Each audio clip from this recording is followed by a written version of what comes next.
కార్యాలయంలో బీఆర్ఎస్ నాయకులు కార్యకర్తలతో కలిసి బీఆర్ఎస్ వర్కింగ్ ప్రెసిడెంట్ కేటీఆర్ సమావేశమయ్యారు. రాజకీయాల్లో ఇలాంటి పరిణామాలు సర్వసాధారణం కాబట్టి ఫలితాలతో నిరాశ చెందవద్దని, పోరాట పటిమతో పనిచేయాలని కార్యకర్తలకు కేటీఆర్ పిలుపునిచ్చారు.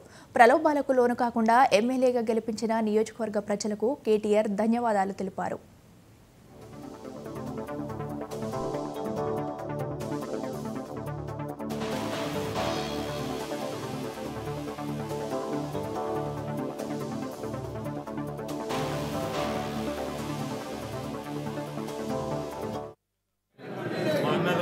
చెల్లెలు ఎవరైతే ఇవాళ దాదాపు 30,000 ఓట్ల మెజారిటీతో నన్ను గెలిపించినారో వారందరికీ నా శిరస్సు వంచి హృదయపూర్వకంగా ధన్యవాదాలు తెలియజేస్తా ఉన్నా. ఎందుకంటే ఇవాళ రాష్ట్రంలో ఎన్నో చోట్ల ఇంకా ఎన్నో రకాల అనుభవాలు ఎదురైనాయి. కానీ సిరిసిల్లలో మనం చూసిన అనుభవం అన్నింటికి భిన్నం.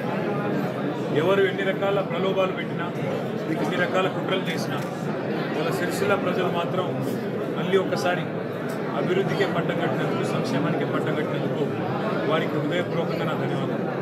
మా నాయకులు, మా కార్యకర్తలు అందరూ కూడా మరి చాలా కష్టపడి గత 100 రోజులుగా పనిచేసిన ప్రతి ఒక్కరికి నా హృదయపూర్వకమైన అభినందనలు.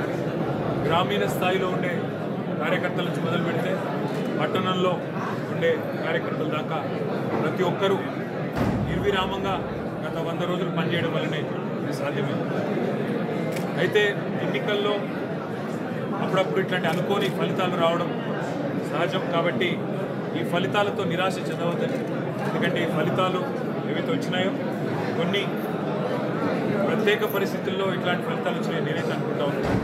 కాబట్టి ఈ ఫలితాలతో ఎవరు నిరాశపడవలసిన అవసరం లేదు. ఎందుకంటే మనది ఉద్యమం నుంచి వచ్చిన పార్టీ, పోరాట పంతాను ఉనికి పుచ్చుకొని మొదటి నుంచి కూడా పోరాటాలు చేస్తూ పైకి వచ్చిన పార్టీ.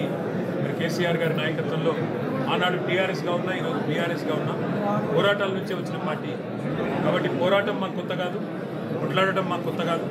తప్పకుండా ప్రజల పక్షాన ఇవాళ అవతల వైపు వాళ్ళు ఏవేవైతే హామీలు ఇచ్చినారో ఆ హామీలన్నీ కూడా నిలబెట్టే దిశగా, ఆ హామీలన్నీ కూడా వారు నిలబెట్టుకోకపోతే తర్వాత ప్రజల పక్షాన ప్రజల గొంతుకై తప్పకుండా మాట్లాడతాం.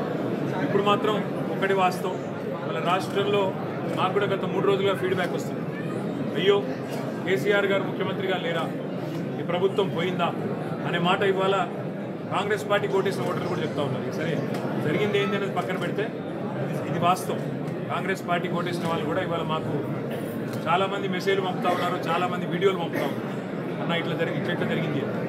నా విజ్ఞప్తి ఏమంటే ఇవన్నీ కూడా రాజకీయాల్లో, ముఖ్యంగా పవర్ పాలిటిక్స్లో అధికారం రావడం పోవడం చాలా కామన్. దీని గురించి బాధపడవలసిన అవసరం లేదు. నిరాశ ఉంటుంది, ఖచ్చితంగా ఉంటుంది. ఎందుకంటే మనం ఆశించిన ఫలితం రాలేదు కాబట్టి నిరాశ ఉంటుంది. కానీ బాధ అవసరం లేదు. ఎందుకంటే ప్రజలు మనకు కూడా 2 సార్లు అవకాశం ఇచ్చారు.